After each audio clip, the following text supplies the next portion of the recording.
Welcome to IT media.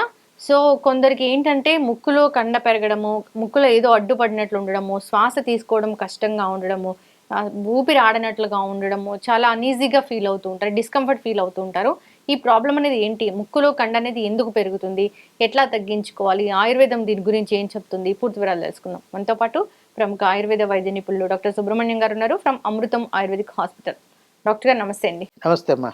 Doctor గారు, ఎక్కువ అంటే ఎక్కువ మీ వీడియోస్ ఎక్కువ ఫాలో అయ్యేది అసలు ఇదొక చాలా వైరల్ అయిందంటే ముక్కులో కండ పెరగడము, దాని గురించి మీరు ఇచ్చిన వివరణ చాలా బాగుంటుంది. అయితే ఈ ముక్కులో కండ పెరగడం గురించి ఆయుర్వేద శాస్త్రంలో చెప్పబడిందా? చెప్పబడిందండి. అది దీన్ని దుష్ట ప్రతిష్టాయము అంటారు ఆయుర్వేదంలో.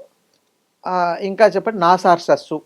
అర్షస్సు అంటే ఏదైనా గ్రోత్, అంటే ఇప్పుడు పైల్స్ కూడా అర్షస్ అనే అంటారు, అర్షమొలలు అని అంటారు కదా.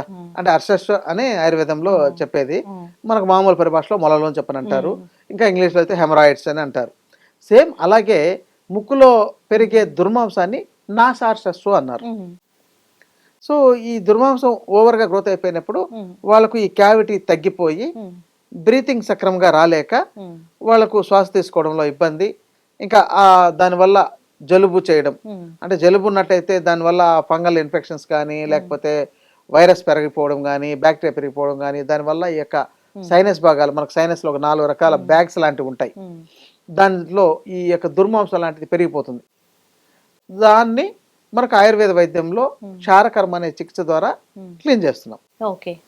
అయితే డాక్టర్ గారు, ఈ ముక్కులో కండ పెరగడం అనేది అంటే మీ వీడియోస్లో చూస్తాం ఏంటంటే చాలా పెద్ద పెద్ద అది వస్తుంది, అంటే అది వచ్చే ముందు తెలియదా? రావడమే అంత పెద్దగా వస్తుందా? ఇప్పుడు చిన్న పిల్లలను చూస్తుంటాం, వాళ్ళకు జలుబు నిరంతరం ఉంటుంది, అంటే రోజు వాళ్ళకు ముక్కు కావడం, ఆ యొక్క శ్లేష్మ పదార్థం వచ్చేస్తుండడం, ఇవన్నీ చూస్తుంటాం.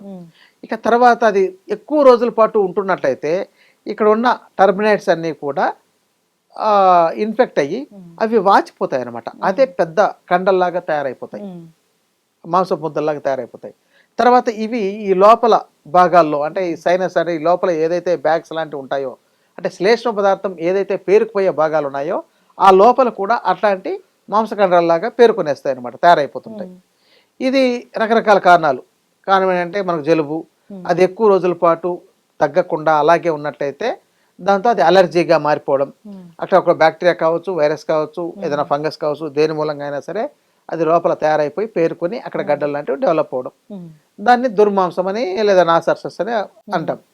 ఇంకా కొంతమందికి సెప్టమ్ డీవియేషన్ ఉంటుంది, అంటే ఈ మధ్యలో ఉండే ముక్కు దూలం అంటారు కదా, అది వంగిపోయి ఉండడం. అదైతే ఆధునిక వైద్యంలో ఒకవేళ మరి తప్పని పరిస్థితుల్లో అయితే దాన్ని సర్జరీ చేసి సెప్టోప్లాస్టీ చేసుకోవాలంటిది అవసరాలు ఉంటాయి. కొంతమందికి జన్మత బాగా పెరిగిపోయి ఉండడం, లేకపోతే వాళ్ళకు హెరిడిటరీ కొంతమందికి ఉండడం, ముఖ్యంగా వీళ్ళ ఆహారం జీవన విధానం సరిగా లేకపోవడం వల్ల ఇలాంటివి తయారయ్యే అవకాశాలు ఉంటాయి. ఇప్పుడు జలుబే కదా నిర్లక్ష్యం చేస్తూ పోతే కొన్ని రోజులకు అదే అలర్జీగా మారుతుంది, తర్వాత అలర్జిక్ రైనైటిస్, తర్వాత దాన్నే సైనసైటిస్ అని కూడా అంటున్నారు.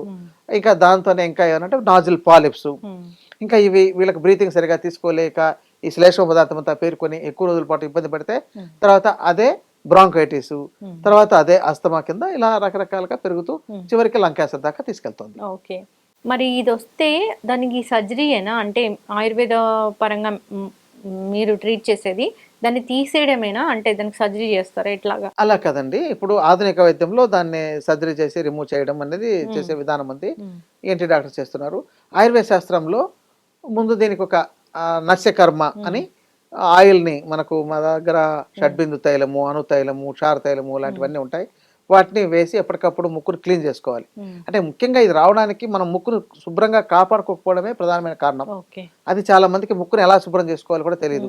నోటిని బ్రష్ పెట్టి పేస్ట్ పెట్టి శుభ్రం చేస్తున్నారు కానీ ముక్కును శుభ్రం చేయట్లేదు.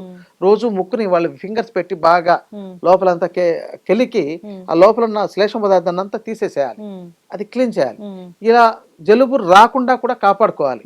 ఎప్పుడైనా పొరపాటున ఏదైనా ఆహారం తేడా వచ్చో, నీళ్ళు ఎక్కడైనా బయట ఎక్కడో తీసుకొని తేడా వచ్చినట్లయితే దానివల్ల కొంతమంది జలుబు చేస్తుంది, అది తాత్కాలికంగా ఉంటుంది. దానికి ఏదైనా హోమ్ రెమెడీస్, మనకు మిరియాలు, జీలకర్ర, సోంపు, సొంటి, అల్లము, లేకపోతే పసుపు, అసలు పసుపు, ఈ తులసి, మిరియాలు, అల్లం చాలా బాగా పనిచేస్తుందండి, దాంతో చేసుకోవాలి. చాలా మంది అలా లాగుతూ ఆ లోపల ఉన్న శ్లేష్మ పదార్థాన్ని అంతా మింగేస్తూ లోపల అట్లాగే గొంతులంతా పేరుకునేటట్టు చేస్తుంటారు. అయితే ఈ ప్రభావం ఇంకా ఎక్కువైపోయి ఇబ్బంది అవుతుంది. అందుకని ఈ యొక్క నస్యకర్మ అంటే ఈ తైలాలతో నస్యకర్మ చేసుకోవడం, లేదంటే నెయ్యి లాంటి వాటితో శుభ్రం చేసుకోవడం, లేదా ధూప చికిత్స అని ఒకటి ఉంది, అది కూడా చేయించుకోవడం. ఏం కాదు డాక్టర్ గారు అట్లా అన్ని వెళ్తే చేసుకోవచ్చు అండి. ఇప్పుడు మంచి ఆకులది మనకి ఇప్పుడు మన ధూపం వాడేది మంచిదైతే మనకు మంచిది, చెడు ఉండే వాటిలో అయితే చెడు సంబంధించిన ఇబ్బంది అవుతుంది అంతే తప్ప ధూప చికిత్స ఆయుర్వేదంలో ఒక అమోఘమైంది. ఓకే.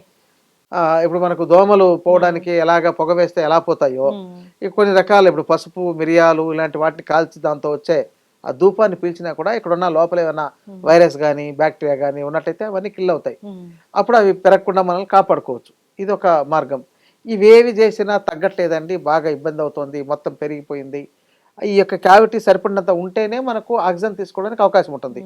ఇది సరిపడినంత లేనప్పుడు ఆక్సిజన్ తీసుకోవడానికి కూడా కష్టం అవుతుంది. అప్పుడు వాళ్ళకు తలనొప్పి, ఈ యొక్క ముఖమంతా రంగు మారిపోవడం, ఇక ఇక్కడ నొప్పులు రావడం, ఇలాంటివన్నీ ఉంటున్నాయి. దీనికి చివరికి ఇవేవి చేసినా తగ్గని పరిస్థితిలో అంటే ఇంకా చివరికి ఇంకా మందులు ఇచ్చి కూడా చూస్తాం. ఆ మందులతో తగ్గకపోతే క్షారకర్మ అనే చికిత్సని చేసుకోమని అడ్వైజ్ చేస్తాం.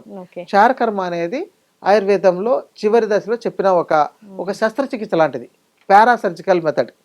మామూలు సర్జరీ అంటే ఆపరేషన్ చేస్తారు, ఇది పారాసర్జికల్ అంటే ఒక మెడిసిన్ ఒక ఆపరేషన్ చేసినట్టు చేసి ఆ లోపల పెరిగిన దాన్నంతా కరిగించి మొత్తం అంతా మాంసాన్ని బయటకు తీసేస్తుంది. ఇది క్షారకర్మ చికిత్స అండి.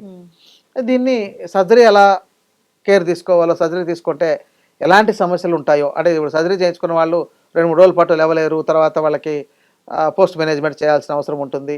అట్లాగే ఇది కూడా క్షారకర్మ అనేది చేస్తే కొంతమందికి పెద్ద ఇబ్బంది ఉండదు, కొంతమందికి కొన్ని ఇబ్బందులు ఉండొచ్చు. అది ఆ మొత్తం అంతా కరిగిపోయి వచ్చేసేదాకా కొంత ఇబ్బంది ఉండొచ్చు. అది ఆ మాంసం అంతా బయటకు వచ్చేస్తే తర్వాత వాళ్ళకి బ్రీతింగ్ చాలా బాగుంటుందండి. ఈ సమస్య మళ్ళీ మళ్ళీ కూడా రాకుండా ఉంటుంది. వన్స్ చేసుకున్న తర్వాత వాళ్ళు ముక్కును బాగా క్లీన్గా కాపాడుకుంటున్నట్లయితే అసలు ఈ సమస్య రాదు.